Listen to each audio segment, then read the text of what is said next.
with the pandemic, not so much. I personally have not ventured into Zoom comedy.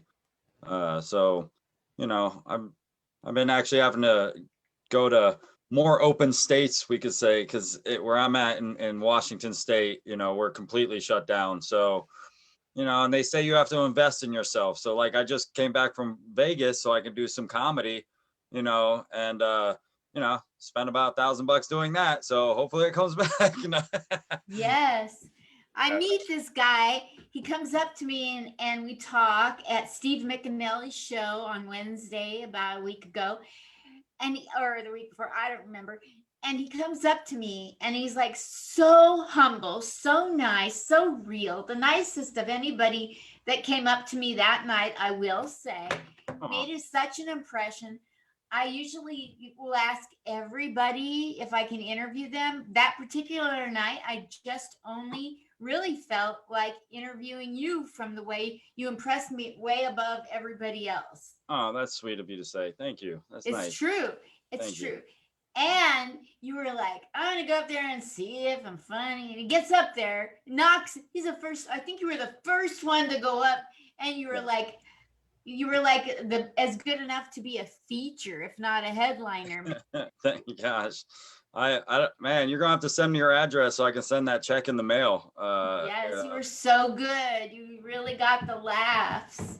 Well, thank you very much. I appreciate you. You did wonderful as well. I thought, the show overall was pretty good, and it was hilarious. I thought everyone was really funny, and I love the backdrop, having Vegas in the backdrop, and having Pawn Stars, the shop right there where they film, being in the backdrop. So, so when I so Yes. when I took that picture, I should have said, one of these is famous, one is not.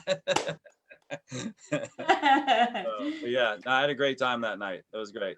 It was awesome. Let me read the introduction for our guest. You guys, welcome to Comic Spot. Comic Spot is where this military veteran gets to vet out veterans of comedy. Now, Mike might not think he's a veteran because he's humble, but most people with like 3 months of comedy under their belt think that they're a veteran. Oh, I know. They're And they're just you're, they're just missing their Netflix special, I guess. I don't know. That's it. I would teach comedy, not that I deserved to, but I didn't charge. So whatever. And I Yeah. would teach comedy at Harvey's and I'd pull people off of Meetup to have them come in and learn comedy. I swear they'd come in and go, so how long does it take until I can get a Netflix? I'm not even kidding you. They're like, Yeah. get ready. Yeah. You have to write. You haven't even, what have you written? Nothing. And yeah, and there are so many funny comedians in the world that will never ever have a Netflix special, and that doesn't take anything away from their art and the magic that they bring on stage. So, success is not a Netflix special. Success is doing something that you love and you're able to pay the bills at the very least and have a little cushion on the side if you can. So, if no one ever hears my name, or sees my name on in the big lights, but I'm able to at least like travel the country and get paid for doing it, then that'll be a success for me. So See what I mean? He's humble. Y'all should take a lesson from this. This guy is level headed and humble and so nice. So let's read your intro and then we'll start in with all the badgering I can do in an hour. Okay. Mike Parker is one of the freshest and newest faces in the comedy scene. With his no fear and playful left turn style of comedy, he has taken audiences by storm. Mike has opened for and featured for numerous national headliners. Finally, after winning several local comedy competitions no one has ever heard of, he has solidified himself as one of the greatest comedians in all of history. So, welcome to the stage. I'm so yeah, humbled to have yes, him here. A yes. little bit wacky like me, the Mike Parker. Yay! Welcome. Thank you. Yes, that was very humble of me to write that. I hear you. So you know, uh, Yes. If you wouldn't have gotten it to me on time, I would have come up with the exact same words. there you go. Perfect. See that? It's It worked out perfectly. Yes, that's how I would describe you as well. Yeah, I literally called up like my best friend who watches me all the time, and then I had them write it, and then I just wrote the exact opposite of what they wrote. So so like, Oh all my right, cool. gosh. Yeah, yeah, Talk to me about who you are today. And then I'm going to go way back in your childhood. You feel like sure. you've gone to dream regressions or something when I get done with you. But for now, who are you today? I just look at myself as a hardworking individual. I definitely, you know, I do my best to get along with everybody I come in contact with, and some people don't always make that easy. So, but for the most part, I definitely have a kind of no nonsense mentality as well. Um, you know, um, you know, like I know we're in comedy and it's all fun and games and stuff like that, but there's got to come a time where you got to be serious, and so, you know, yeah, I just, again, that's just the best way I could put it. Is just I'm just a hardworking normal person that just, you know, I want to do comedy for the rest of my life, and I truly truly get off on the fact of just bringing people together as a collective whole from all different walks of life, and make them laugh as one. So that's pretty much who I am right now. So Beautiful. yeah. All right. So let's take and go back in time Oh to boy. where did you grow up? And Yeah. so I like to give out questions in groups of two. It's kind of like Noah's Ark through your life. Sure. So, where'd you grow up? Hmm. And when's the first time you remember being funny? Yeah. So growing up is an interesting concept. So like I was born and raised in the Valley, basically close to Los Angeles, California. I lived there pretty much throughout the 80s and kind of in the early 90s. And then right around the Rodney King and the riots and stuff like that, my mom, kind of feared for, what the future was going to hold. So she kind of shipped me off to Florida about a year earlier than she came up with the rest of my family, because my grandma was there, my uncle was there, and I used to go there every summer from the time I was 6 years old, anyways. Um, but I went to high school, where I kind of, in a sense, matured, not really, but through in Florida from about the age of 13 to about 20. So, you know, that's why I said it's just like where I grew. But realistically, I'm a male, so I probably didn't grow up until I was like my 30s. But so that's just an interesting question. But that's where it is. So I lived in Atlanta for 5 years. Around my college time, and so I did a lot of growing then. I continue to grow up, that's for sure, because I'm just as immature as anyone else. But so yeah, that's about it. But yeah, Cali is where my heart is. So And when do you remember being funny? The first, you like, know, yeah, I don't know. I don't know. I've been just told that all my life for the most part. I just, I guess I was kind of just really goofy and animated kind of as a kid. You know, and I bartended for many years. So that was also kind of like a mini stage. You get to kind of create this character, and so I think a lot of confidence I built in comedy came from that. I have people in high school all the time, like saying like, "Oh my God, I remember you were just so funny in high school." And like, I can't, put a day on it. I don't really remember too much. I just, I was very sports focused. So it was just like, I don't know. And then just kind of within the last, decade or so, I've had kind of people hyping me up, saying, "Oh, you should do comedy. You should do comedy." And you know, and then it really didn't come into, I've been like really submerged into it for about 5 years now. Um, so yeah, I mean, just people just tell me all my life, but I couldn't really pinpoint a time. So so who in your life, in your personal life, has helped you stay the course of comedy? uh, to be honest with you, just me. Uh, Got so it. yeah. So, you know,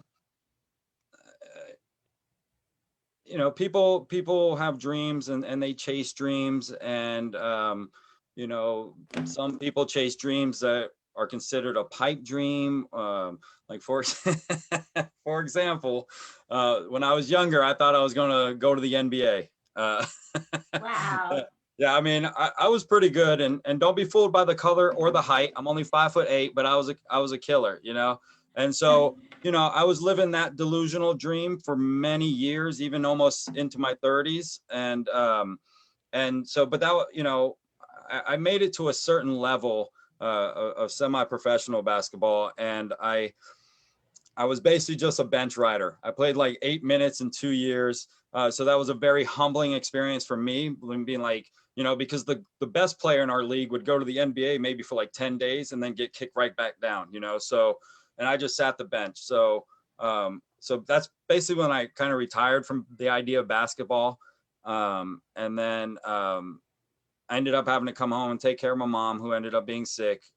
She would have probably super supported me. I will say that, if she was here now. But Sorry. yeah, it's Mhm. it's It is what it is. yeah, life is a beast, and Mhm. so it's been about 15 years now. But I mean, I know if she was here, she would definitely be there.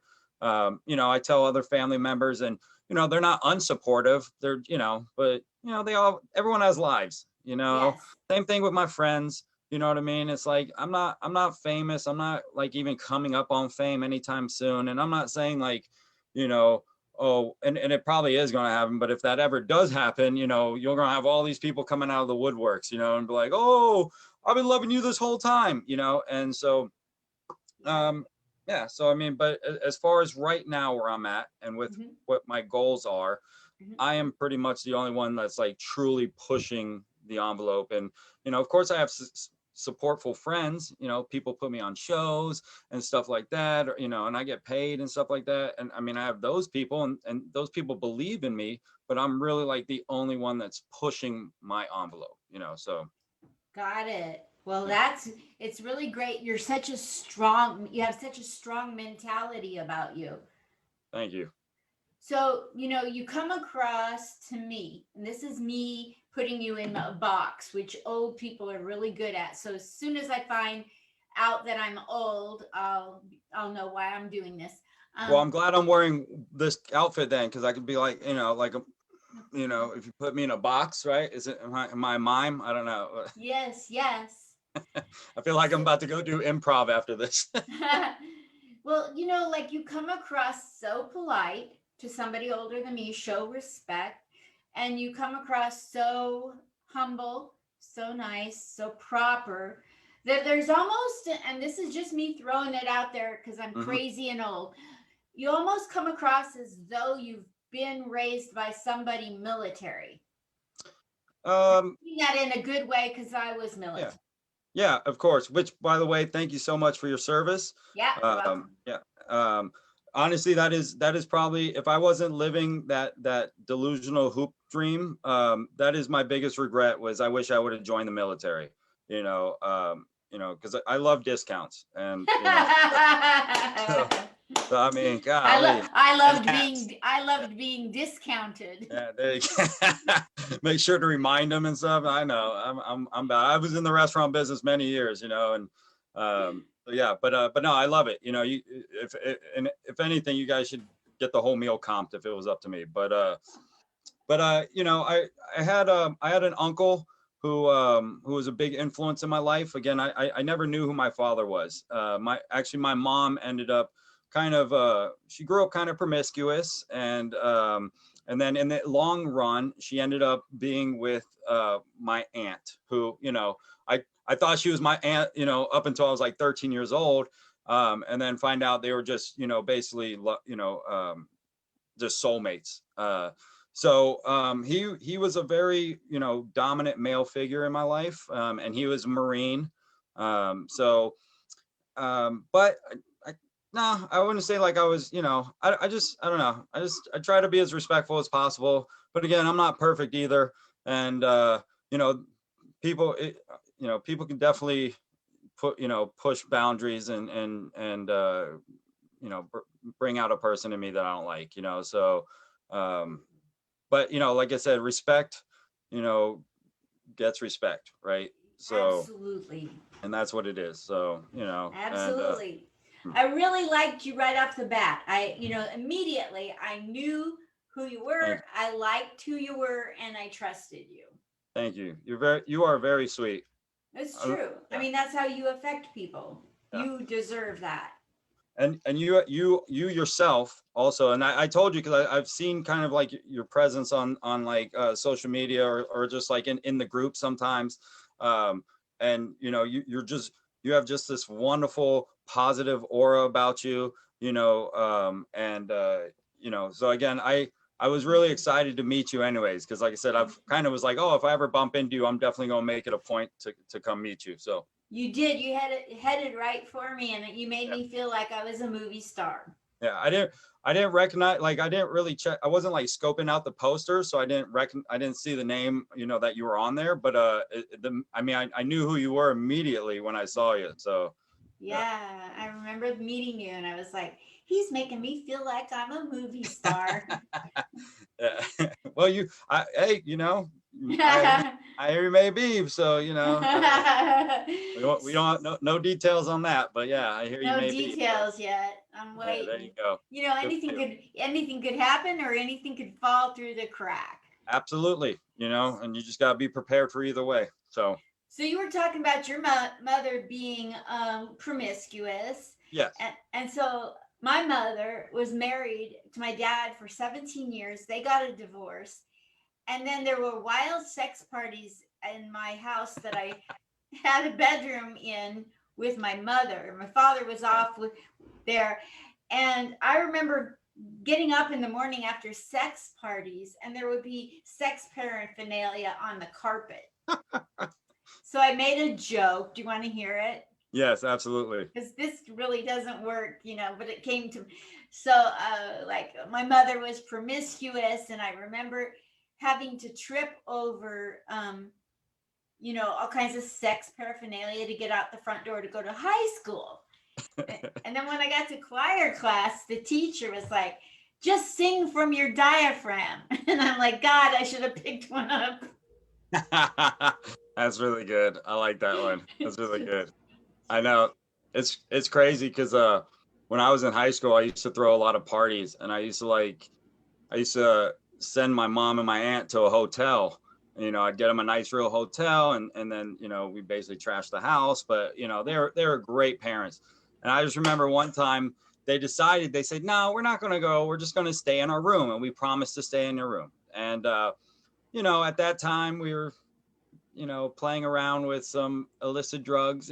we were doing like we were doing ecstasy and stuff, and we just had the most wonderful time. And then I remember just at like 9 in the morning, or like no, like 7 or 8 in the morning, just that door opening up, and my mom and my aunt are just walking over people to get to work so they can go to work, and my friends had no idea they were there, and they were just like, oh my God, eyes this big and stuff. So yeah, that's an opposite almost of for you. Yes. Yeah. So, what is it that in your life, what made you decide in your life, what brought you to comedy? Well, like I said, I kind of, realized I wasn't going to be playing basketball once I got humbled there. But I was like, let me just go from one, pipe dream to the next, and at least this pipe dream I can do until I die. So for the rest of my life. So I'll die on stage. Yeah, I know. I feel that's going to happen. So and like I said, just for I guess all my life, just people have been telling me, you're so funny, and I just said screw it. And then unfortunately, when I started in Florida, like when I say I tried it about 10 years ago, the first mic I ever did in my life was like 9 years ago. And I did it one time, and then I didn't have a car, and I just, it was in another town that was almost an hour away. And so I just never could get there. And then my sister said, hey, why don't you come up to Seattle? It's really wonderful here. And I came and I got, I got really on my feet. And then I just found out where the mics were here, and did them here. And yeah, so that's it. That's where I'm at now. So What's it feel like to be embedded in the Seattle community of comedy? uh, it's uh, it's very clicky. I would imagine that's probably in most comedy circles. Um, Unfortunately, um, you know, I'm just gonna lay it out there. I'm a straight cis white male. You know what I'm saying? Like a Yep, cis white male. So I get immediate, it. yeah. Me So too. immediately, there's already a hesitation. So they don't, for the most part, I try to kill them with like handshakes, smiles, and just being who I am. And my comedy is a little bit, darker than what they are used to as well. So who I am on stage is not who I am off stage. So it's like, and so I've gone through my fair share of trouble up in here, and kind of bumping heads with certain people, and that's fine. I'm not worried about it. No one's going to stop me from doing what I want to do. So that's what. And then again, right now at this point, I'm just ready for my next developing city, anyways. Uh, Yes. I especially now had with yeah. I had the same problem meshing in Portland, Oregon. It wasn't until Harvey's Comedy Club took me under their wing, but in a city that's as progressive as Portland, and all about the LGBTQ comedy, and then you think I'm sweet and nice and polite and elegant. I had a big tiff with a big Seattle comic at Harvey's Comedy Club. I thought she was going to burn the place down or me. Yeah, it's and so what's the first initial of the name? No, I'm just kidding. Um, let's put it this way: I'm allergic to cupcakes. Yeah, I'm with you. I'm with you. You know, that's why I like Seattle, because, or that's one thing about crazy about Seattle is, like, in Seattle, a 7-layer wedding cake can identify as a cupcake. But all right, I'm sorry. I'm going to hell for that one. I'm sorry. Nah, hey, listen, I I know. I was accused of videotaping this person's set because obviously you can take a look at me. My comedy is all about being overweight, so I'm Yeah, going to yeah. steal all her jokes. Yeah, I know. I don't. Sorry for that. Yeah. So Whatever. But yeah, we I know exactly what you're talking about. Portland, Seattle, they're kind of the same, and I didn't fit in, and that's why I'm here in Vegas. yeah. Hey, and that's fine. You got to go to where one, you're going to be accepted. And again, a lot of people just have overinflated egos. Like, like Yes. you say, someone's in it for 3 months and they're already talking about Netflix. Someone can only truly hold an audience for 20 minutes, and they're telling you they have an hour. Um, calling themselves headliners when they're not. And And they're a and feature at best. yeah, at best, and so again, I think just a lot of overinflated egos, does you know is just damaging to any comedy scene. We're all after one thing. I would imagine we'd all want to try to be on the same team. So, like, heck, man, if one takes off, I'm gonna bring you guys with me, or hopefully I can come with you in some way or another. I don't want anything free, but whatever. So I definitely go out of my way to truly just like and try to get along. I always compliment people on their sets afterwards. And I know people say, well, if you ever hear someone say good set, that they don't mean that. I mean, that's not true when I say it. Like, Yeah. and I do my best to really encourage new people, saying, and they'll be like, oh my god, I bombed. And I'm like, well, you're performing in front of 4 other comics, like, it's just comics watching comics. Like, that's not a bomb, dude. Like, so don't get discouraged. Just come back. Just get in front of a stage of like 50 people, and then you'll see. So yeah, Yes. I don't know, man. It's just like You it's started a whole thing at Steve McAnally's show all the bros were all over in one spot, all high-fiving each other. I felt like I was on your basketball team.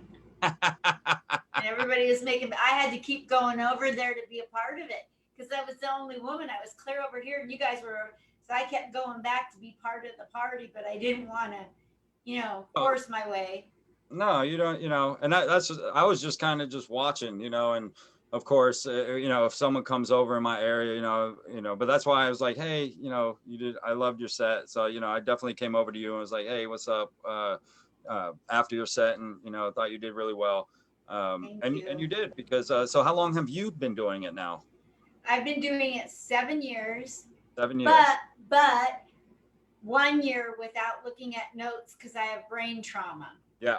So Yeah. really, I've only, I just was ramping up for 6 years, playing about, acting like I could do the job, but you're not doing the job if you're taking up notes. Yeah. It's, again, though, like with, I don't know. Do you know Skippy Sprinkles? Yeah, he's a wonderful guy. And so he obviously has to go because I mean he has a very severe traumatic brain injury, and so, but for him when he does it, it's very endearing. Like so, um, you know, I think you can get away with it. Again, especially if people understand that there is something going on, or if you have a disability of some kind. I did. I did give you an idea for, or maybe writing on the bar notes, the white napkin bar notes, You and just did. writing notes. And then when you go to put your you just put your drink kind of right next to it. And then whenever you kind of need your notes, you go get a drink and you just look, and no one knows. Everyone just thinks you're trying to save the varnish, like they're so Yes. yeah, so that's just an idea. you know Yes. And I, the whole 6 years, I was wanting to be a legit comic, and I didn't feel like I was legit until I didn't need my notes. well, good. Hey, and kudos to you for that. It's been doing it for a year, right? So Yeah, your brain will repair itself. You just got to love yourself into it because it takes time. yeah, absolutely, I agree. So, talk to me about what your goals are in comedy specifically for the next year to 5 years and the rest of your life. All right. So I definitely have a true sense of reality to where this could go. And like I said, with basketball, I actually thought I was going to go to the NBA. And I've already kind of given you my thoughts about what success is. So for me, like if I could be like Kevin Hart famous, Dave Chappelle famous, that would be great. Sure, I would. I'm shooting for the stars. Um, but also, and the only reason I want to do that was because, with my comedy now compared to what my comedy is going to be in 10 years, where I hopefully it has more substance and matter. Uh, like I said, that's when you're someone like Dave Chappelle, who was absolutely crushing using his platform to just be the voice of so many generations. That's I think an ultimate end all goal. Yes. Like George Carlin. Like at some point these guys stop getting laughs and they're just getting claps and ovations to what they're saying. They're funny. It's absolutely hilarious, but it's beyond just a laugh. So that would be like the long-term ultimate. That's what I want with my comedy. Like I want to be able Wow. to say something that means something but again, I'm developing right now, and I don't know what to do other than, I don't necessarily do dick jokes, but just as an example, I don't know what to do other than dick jokes. Yep. So for the just continue to write and just get better.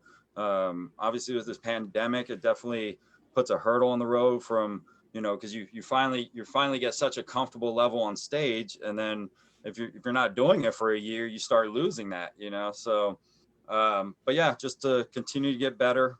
5 years from now, just hopefully I'll be in a much bigger city, and hopefully getting a little bit more exposure, and then just going from there. So you know, Yes. I think you do really well in Vegas. We talked about that when I met you, and you were mentioning that you're thinking of moving to Vegas. Have you had any more encouragement in that? no, I've actually had the opposite. So I Oh, got a friend there, and and I was telling them I want to, I want to go there, and they're like, "You're not going to want to be here in July." Now, I don't know. I love dry heat, so I don't know, but Me too. yeah, but I actually had a great time there. I thought it was really beautiful. I didn't go for the Las Vegas experience per se. Mhm. I dabbled in it in a little bit, but so at first I'd be like, oh man, I want to be in the casinos gambling every night, but I don't think that's what it'd be like. I think I would just be living a normal life, just seeing the casinos in the background, I guess, So Yeah. it's definitely still up in the air. I probably won't make a final decision till maybe closer to summer. So maybe I'll just kind of wait out till summer and then come a little bit when it's a little cooler. So I don't know. We'll see. Maybe I'll split time. I don't know. Yeah. Very good. Very good. Do you happen to have a day job right now that you do aside from comedy? I did. I literally just got laid off on Friday. Yeah. What? No, What kind of job were you doing? so I was a supervisor for a restaurant and for like a brewery and pizzeria joint. But unfortunately, they did the best they can, but unfortunately, they had to let me go because of the hours. So I was like the last, one of the last supervisors to cut. So it's just basically one supervisor and the manager, and they're going to basically do all the work. So, and so, but that's what I kind of do. But to be honest with you, it was kind of a blessing in disguise. I was kind of ready to stop anyways. You know, it's very like when you go out and you're just like you're working with the public. Like every day, I'm like, am I going to get COVID today? Am I going to get COVID today? So I think I'll just Yes. kind of take the time right now just to kind of focus on what's going to happen in the future, and Absolutely. and when it comes, thankfully I have a little bit saved that I can kind of do that. Yes. Yeah. Well, can you? I have a mic I'm going to. It's a birthday party. You know Jolie RX with Rampantly? I do not offhand. She's a good person to get to know. She has probably she does it like Amway. She's at the top of it. She's the diamond, and then there's all these people underneath her doing shows and mics. Yeah. She's got it computerized and organ. Today's her birthday, Oh, and excellent. so in about 5 minutes, I need to go sign into the green room. It's just a mic, but Yeah, you excellent. should get to know Joe. It's JOLIRX. Don't know Okay, why it's I'll look that up. Yeah. I'm, tons. it's all about networking too. Comedy is as much as it is about being funny, it's about networking as well, and then, And and you know, heads up, she's gorgeous and about yeah, your age. It's not that's like right. looking at somebody who used to have dimples. Yeah. She's Well, still, well, still I made that mistake one time, and I will never get involved with a coworker ever again. That's for sure. We'll put you're it a that way. smart man. Smart man. Yeah. Mike, where would you like people to follow you to help your career? Yeah. So I'm old school. I'm not very social media savvy, but it is my handle is Mike Parker Jokes across the universe. So on Instagram at Mike Parker Jokes, Facebook I think is / Mike Parker Jokes. So that's where we're at right now. I don't have my website anymore. I need to I just really couldn't even focus on putting the right around the right amount of content on it, and it just became a nightmare. And I need to become good enough to where I can get somebody to do that for me. So, Totally. Totally. So Facebook and Instagram, yeah, right? that's where Okay. I'm at right now. I might get on Twitter eventually. Who knows?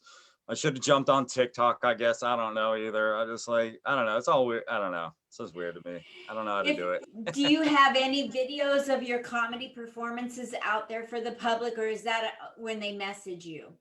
It would probably be more where they message me at the moment because I don't have again I haven't really pushed it yet, so I Uh, don't have it I don't have enough followers on YouTube to change my name, so so that's understand. why that one once I do I should probably just do that real quick and then everyone can unfollow me once I change my name, but Have you entered any contests around the country during this whole pandemic? I have not. I haven't done any kind of Zoom comedy at all. And so I don't know. Again, just being, I just haven't embraced it yet. You know, I don't know what that's like. I feel I'm a very live comic, so I feed off of that energy. And maybe I'm just scared too. So, you know, at Yeah, the same time. So I I don't know. get it. I Yeah, get it. Maybe you can watch something that one of these mics and watch a show and that's a um good idea right there. See, I didn't even, you know, I'm just so, I got such tunnel vision. I'm not even thinking of that, you know, just watching, you know, it doesn't mean I have to participate. So that's a good idea, Linda. Thank you. you betcha. Yeah. Well, I think that if you get to where you want to enter contests, let me know because I'll point you in the direction of a couple of fair comic places that, they're sure they want people to come, but you get treated with respect, you know. Yeah. Yeah. So if you want to know some of those, I Sure. know. We'll definitely talk about that for Because I sure. think you're good enough to compete. Thank you. You know, Yeah. I have my moments. So You had one of them on Wednesday night at Steve McAnally's. I'll tell you that. I thought you were brilliant.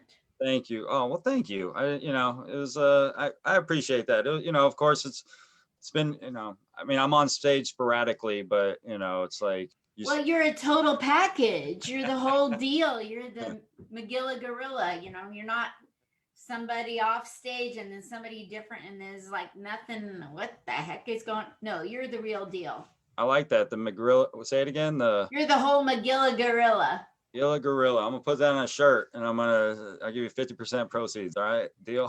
McGilla gorilla. It's a big hit with baby boomer. You'll have every old lady after you. All right. Well, I Yeah. love you, and I've enjoyed getting. Thank you. I love you too, actually. I do too. Is Being there a human being. anything that Absolutely. you would like to say to people to wrap it up in the next couple minutes? Uh, Anything? I didn't. Anything at all? you know, just you know, let's just continue to better ourselves every day. If you're a comedian, just continue to, you know, push forward. We are gonna get this going again, believe me. And just put in the work. And you know, they tell us when we're kids that we can do anything in this world if we put our mind to it and if we work hard.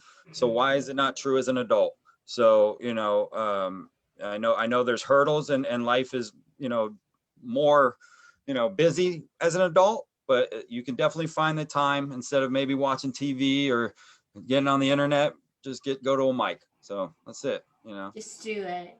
Yeah, Well, just you've been an absolute delight to get to thank you. know a little It's bit been a better. pleasure. And you can come back every month and plug anything you want. Hit me Thank up. you. You are so sweet. Thank you. This was an amazing time. Thank you. Thank you.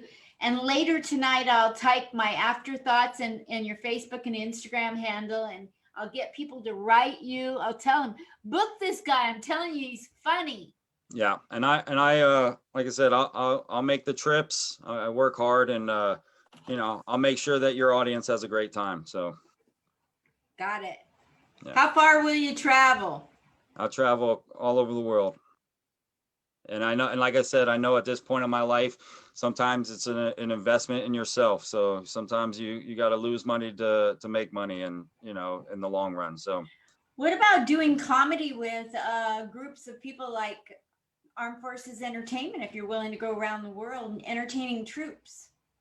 yep. So again, that's just something that you know, that I just need to start putting myself out there on. You know, I just kind of have this like mentality of like I'm developing right now because I do want to be great. And so, you know, so I take the opportunities as they come. I just need to start putting myself out there more and stop being afraid of rejection. That's also basically what it is too. I So, know 2 or 3 people that book shows that are Armed Forces Entertainment bookers. So when you get ready to give that a try, let me know and I'll tell you who's still doing that. excellent. All right, I will. Thank you I'd so like to much, see, Linda. I could see you doing that really easily. Yeah, I appreciate that, you know, and I know I'd have a lot of fun doing it, and that's what it's Yeah. about. How you got to have fun doing this. You have Yes. to, Yes. you know. So Okay, yeah. well, I'll let you go. You've been so nice to be nice to a little old lady. Oh, stop it! Come I'm not on even now. from Pasadena. Okay, You know bye. what's funny is I used to work at a carnival where I used to guess people's ages for $2. I would definitely owe you a stuffed animal. That's for sure. Wouldn't even been close. Probably the biggest animal possible. So I'm glad you added animal. Thank you Yeah, so yeah. much. Thank you, Linda. I appreciate it. Take care. Thanks. Bye. Love you Bye. lots. Thank you. I love you too, girl.